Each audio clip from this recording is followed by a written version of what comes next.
Good afternoon, everyone, and it's always an honor to be here today. And to talk about last week's game, kind of put that one to bed. I thought the guys did a really good job of avoiding what they call a trap game. And of course, Morgan was a team that record-wise wasn't the strongest. On film, they did some really good things, so that was a good thing for our team. They actually got to see a good team on film, and I think that kept them from overlooking Morgan to this week's game. So they went out.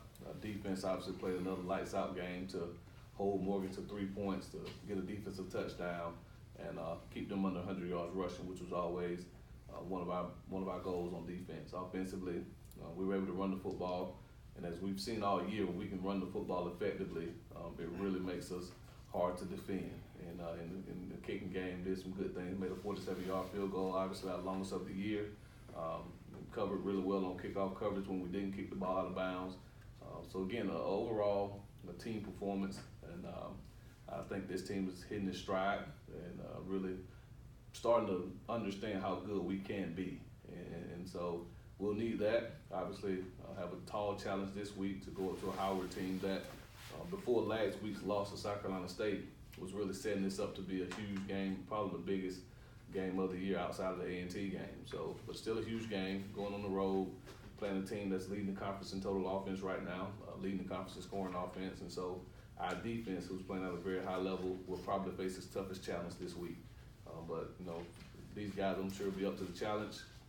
But need a great week of preparation, and I'm looking forward to getting on our first flight of the year to head up to the nation's capital and try to make history and solidify our spot as MEAC champs and punch our ticket to Atlanta for the Celebration Bowl. Coach, it seems like both sides of the ball, offense and defense, you guys are running like a well-oiled machine. Just maybe are you surprised at all that both sides of the ball taking on different schemes from that last coaching regime? Are you surprised at all at how quick they've been able to pick that up and run it so effectively? I wouldn't say I'm surprised at how quick they picked. They picked the offensive and defensive schemes up. We worked extremely hard this spring at installing. This summer was really key for us to get some extra quote-unquote workouts in with the new NCAA rule that allows us 8 hours during the summer. I think that was critical in our development. And we had 25 really great practices in fall camp. No rain days, so it allows us to get on the field every single day. But I think these guys really were eager to absorb our schemes. I think once we started to work, once they started to see how we handled them as coaches, how much we cared about them, they wanted to learn, and they wanted to go into this season believing that they can achieve their goal, and we're one step away from that. So again, it's not about necessarily them picking up the schemes. I just think it's about those guys as a collective group really buying in and believing that if we do it together, the outcome will take care of itself. And it's been a fun ride to watch these guys grow and develop over the last 10 months. But obviously, again, the work's not done. We still have work to do. But I think we all felt that if we just took it one day at a time and really worked hard, that it could come together. But like I told them, we'll win when everyone buys in, and obviously everyone bought in a lot quicker than maybe some of us would have expected. Coach, going along with that, how nice has it been to you? Because, this team's, they've been through it the last couple of years. They haven't had the success that they wanted. How nice has it been for you to see that success and kind of see the joy on their face? That hard work is finally starting to pay off a little bit. Well, it's a twofold type of joy for me. One, anytime you take a group of young men or young women, whenever you coach, part of the goal is winning, obviously, but also part of the goal is seeing them grow and develop as individuals. And I think that's what we've seen from these guys. We've seen them grow up. A lot of them who, in the past, guys like Bishop Bonnet, who hadn't had a lot of success here, who's having a career year. A guy like Deshaun Smith, who's gone through all types of adversity, to have the year he's having. Elijah Richardson coming off an ACL tear, to be playing at a level that's probably worthy of Defensive Player of the Year. And the list goes on and on. So I think that's the most rewarding part, is to see the individual growth within the team, but also, I guess the intrinsic reward for me is seeing FAMU be the program that's capable of being again. Growing up here, knowing how much love and pride that the fan base, the student body has in this university, for us to finally be back to that level is probably, outside of seeing the kids develop, the most rewarding thing for me. Coach, you talked about about seeing them develop, but you know, through all this success, one of the questions that I don't think has been talked about a whole lot is, how are you able to take this group of kids that haven't been able to win and make them winners when you consider the stretch, 5 straight wins? Well, you know, coming into this job, and obviously, I think any coach, whenever they embark upon a new endeavor with a job, they call people and they ask questions. You know, what's the atmosphere like? You know, how the facilities, which I knew a lot of that because I'm from here, but what type of talent do they have? And I talked to coaches throughout the MEAC before I took the job. And the one thing that everyone kept saying was, man, it's not talent. They have talent, you know, and if somebody can get in there and do a few things differently, this team has a chance to really take off. And so when I walked in the first day and saw how big we were, you know, when we went out on the field for the first time to workouts and saw how athletic we were, I knew we had the talent. This team is just as talented as any team I've had at Prairie View, any team we've had at Alcorn State. And so the talent wasn't the issue. I think it was, you had a group of guys that were playing individual football, you know, for themselves. They weren't really bought into the team concept. You had a group of guys that really didn't understand the culture here at Florida A&M University. You know, the very first thing I did when I walked in here was ask the team to sing the school alma mater. None of them could do it. That's a problem. When you're in a program like FAMU, you don't know the alma mater, so you're not vested in the program the way you should be. And so those were some of the things that we worked on outside of X's and O's. Was every day after practice, and of course Roy can attest to it because he's been here, we worked on singing the alma mater during camp.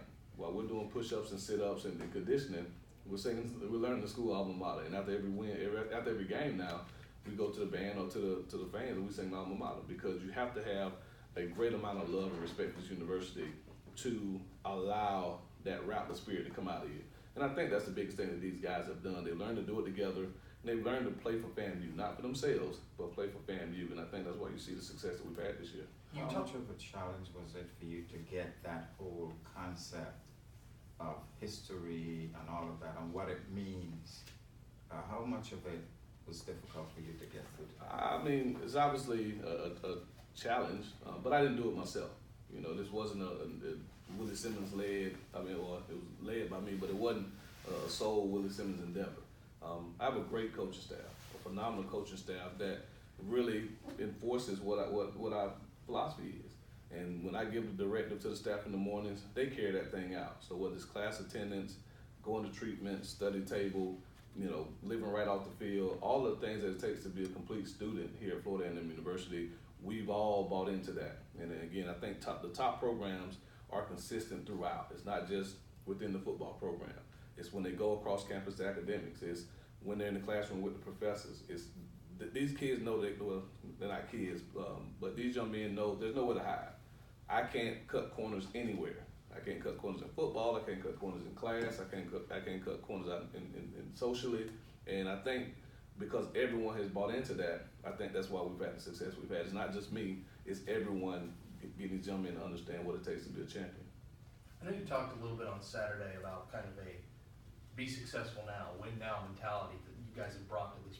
When you came in and you saw the talent and you saw the buy-in and you've seen the way that guys have really responded, did that help give you and your staff the confidence to go forward and say, yes, this is it, this is now?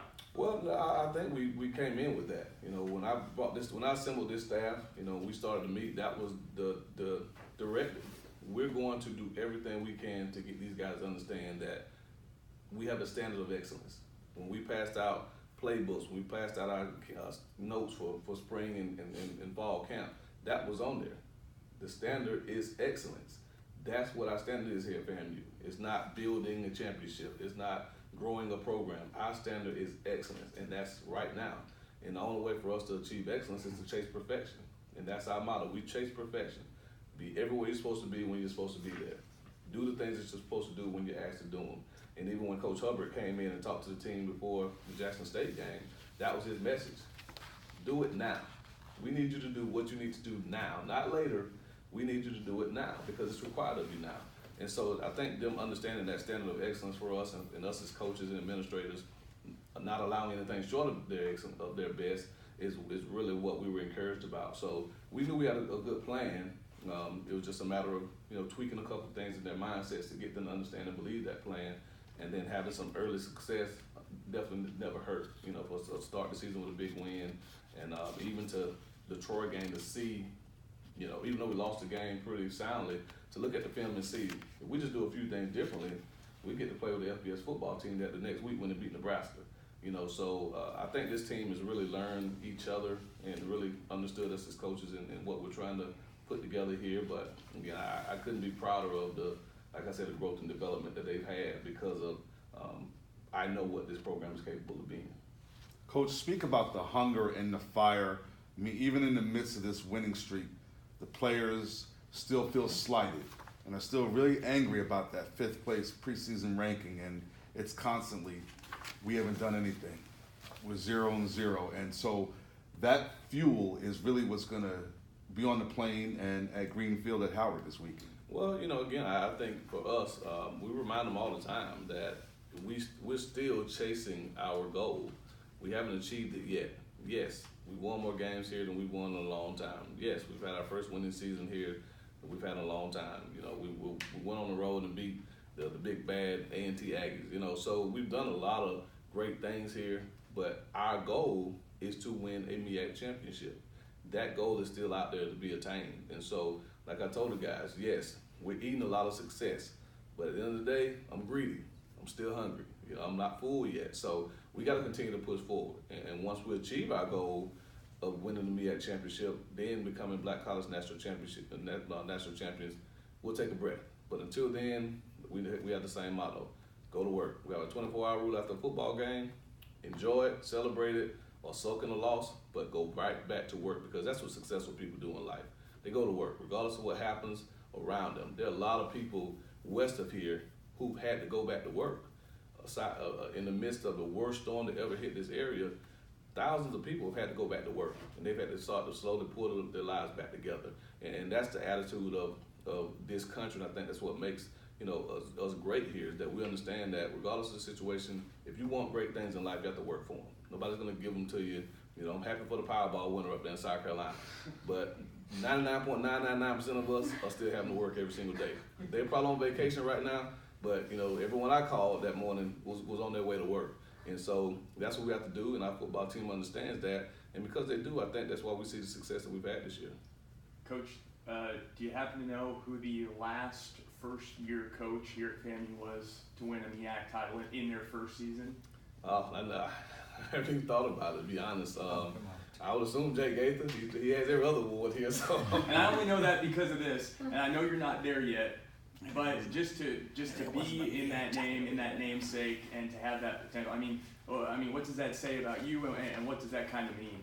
I don't know what it says about me.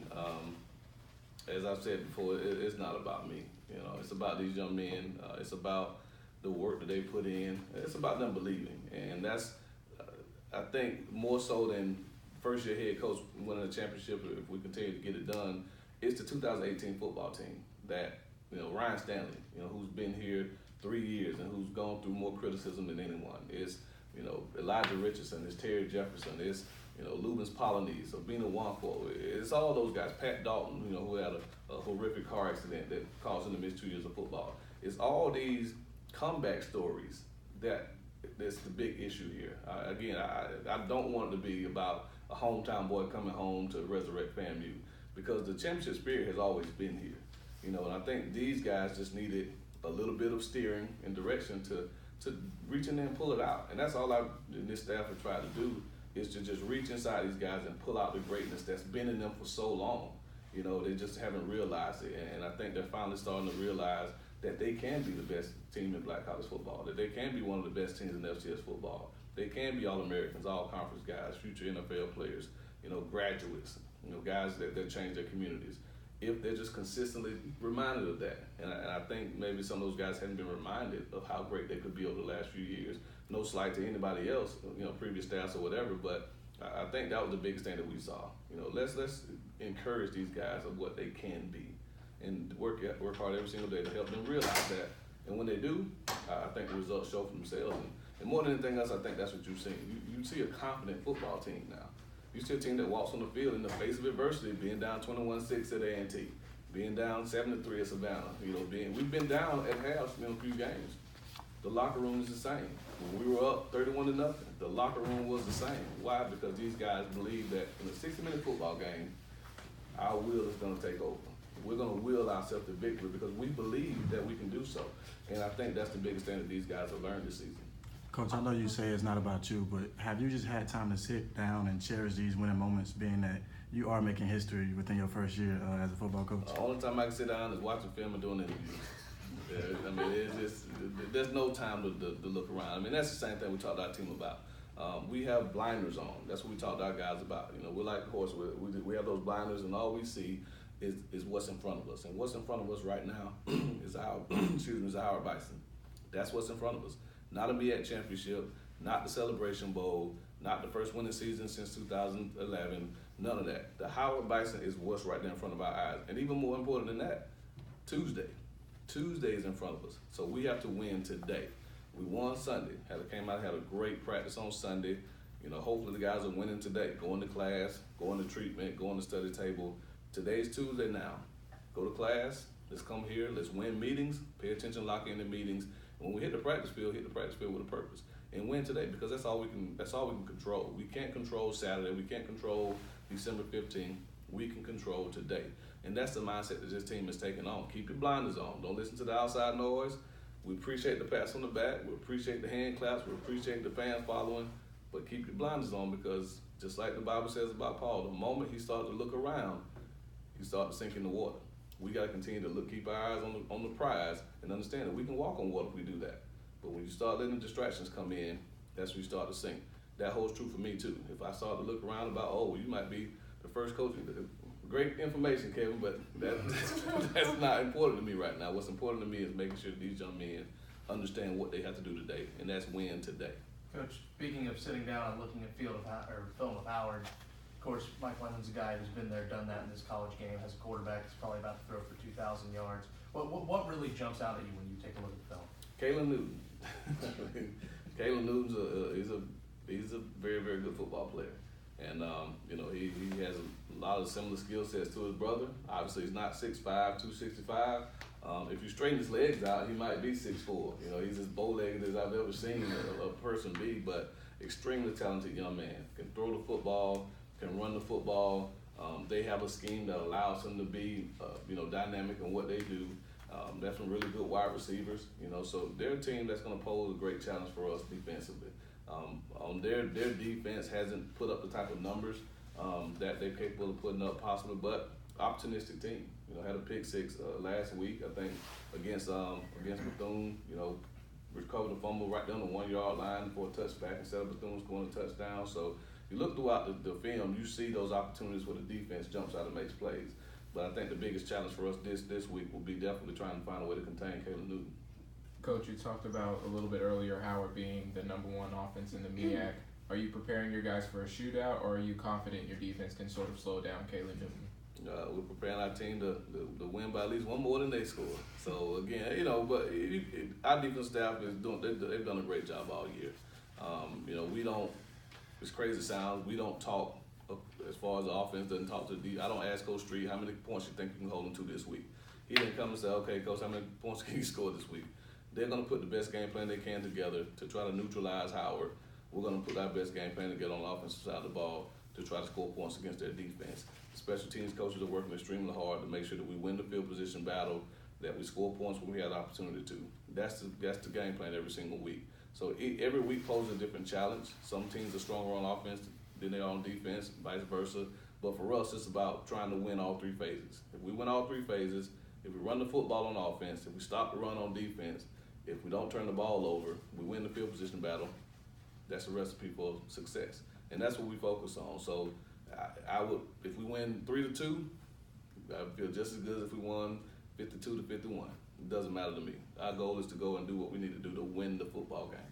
Coach, you talked about it a minute ago, but I mean, have you allowed yourself at all to think about how big this game? I mean, beating Howard is priority #1, but if you win, the stuff that comes with it. I mean, have you allowed yourself at all? Well, I mean, it's the biggest game of the year. You know, it's the biggest game that I've ever played, coached in as a coach. You know, it's the biggest game these guys have ever played in as football players. Not because it's for the conference championship, not because it's Howard versus FAMU, not because we're going to the nation's capital, but it's because the next one is on the schedule. And that's the mindset that we take, you know. So I don't believe in getting up for big games or playing down the competition. Our goal is every game we play, that's our opportunity to give our very, very best. I told them before the season started, we're all guaranteed 11. That's it. We're guaranteed 11 games. And if you break it down by the amount of film we watch, by the amount of practices we have, by the amount of workouts we do, we work over 300 days a year for 11 opportunities.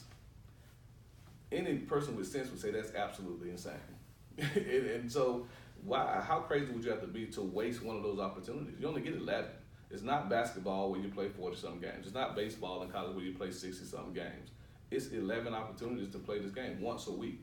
And so this is the next opportunity for us. So we cannot waste this opportunity. Play as hard as you can, practice as hard as you can to be ready for Saturday. And then, you know, once the game is over, then we'll let the chips fall where they may. But that's our mindset. That's how we keep from trying to look and see how big this game can possibly be. We really haven't even talked to the team about, we win this one, this is what'll happen. We need to win this game because we prepare to win football games. We never practice to lose football games. We never practice to play them close. We practice to be our very best on Saturday. And fortunately for us, we've been very, very good 6 out of our 8 games. We've been very, very good 5 out of all 5 games in conference. And the goal for us to be very, very good this Saturday.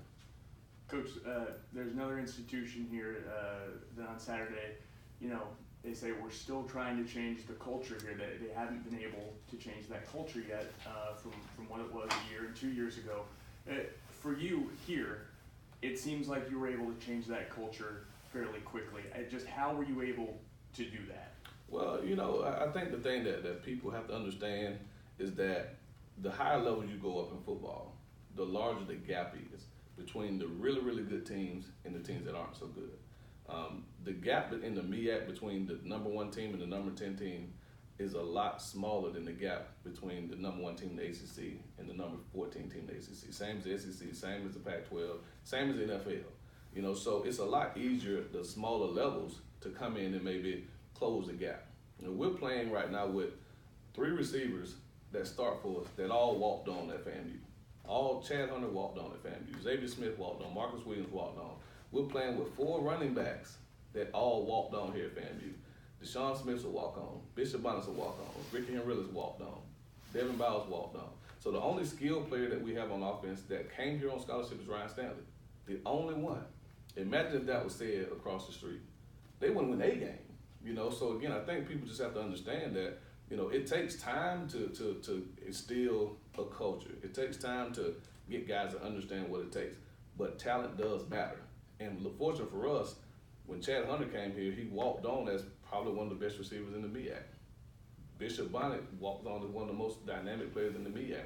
And so we have really good football players. You know, we have some guys on offense that'll battle for all conference honors that paid their own way to FAMU when they first got here. And so I think that's a big part of the misconception about turnover program.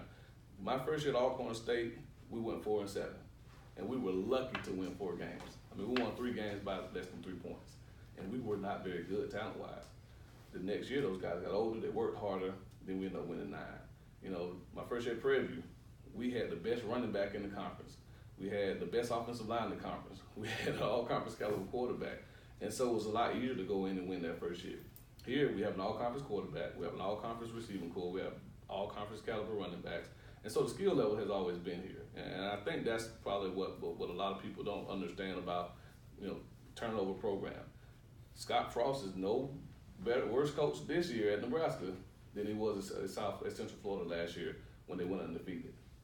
Chip Kelly has been a winning coach everywhere he's been, but all of a sudden he's struggling to win games at UCLA. You know, what's my guy's name at UCF now? He's never been a head coach before. Inherited a team that had just won 14 games, and they're undefeated. Does that mean he's the best coach in college football? Obviously a pretty good coach, but talent does matter. And I think that's the thing that, you know, we're fortunate here that we have a lot of talent that's comparable to the top players in the conference. And, you know, so again, I'm as always, I'm pulling for, you know, those guys, and I think everyone is. But again, we just have to understand that, you know, we're not in a comparison. You know, it's not a comparison of who's doing a better job with the talent the situation that we were faced, because we're both trying to bring the same type of pride back to these great institutions. we're both trying to bring that, you know, like I told the Touchdown Club last week, when I grew up, Tallahassee was the place to be. Why? Because FAMU was doing phenomenal. Florida State was doing phenomenal in football. And we're both working our hardest to bring that back. And I think in due time, that's going to definitely take place. Coach, I know it's just year one for you, but with all the winning that's happening for FAMU, with you being at the handle things, do you think you've kind of caught the interest from bigger schools almost? I haven't been contacted by anybody, so I don't know. Again, I have an agent, and that's my agent's job. You know, it's his job to put out fillers of, you know, if anybody's interested. I don't get involved in that. You know, again, my job is to coach football. My job is to work hard at the job that I'm given. And in my 13 years of coaching, I've never gotten a job that I've chased. Every opportunity that I've gotten in coaching has been people reaching out to me. I don't seek jobs. I don't job hunt. You know, I work hard, and if you work hard, the old saying goes that, you know, good things happen to people that work hard. And I've been fortunate to be offered some great opportunities, and I'm at a dream job. FAMU is a dream job for me. There's not many places that I can envision as a young kid when I first started to coach that I would rather be than Florida A&M University. And so I'm bathing in this success right now. I mean, in the excitement that's surrounding FAMU, the love that we're receiving right now. And again, seeing basically all intents and purposes my school. It's not my alma mater, but FAMU is my school with my mother, my cousins, aunts, uncles, wife, kids, everyone going to school here. This is my school, and I want to see my school do well. Fortunately for us, we're doing extremely well. You know, my job is to continue that and focus on how to continue that and get better. Not focus on who's watching, not focus on who's piquing interest, focus on how can we get FAMU to be the North Dakota State of FCS football. That's my goal. That somebody's got to dethrone North Dakota State, why not be FAMU? Because we can be the school that's the best school in FCS football year in and year out. And that's my goal and my mission as a head coach here. All right. Thank you, Coach.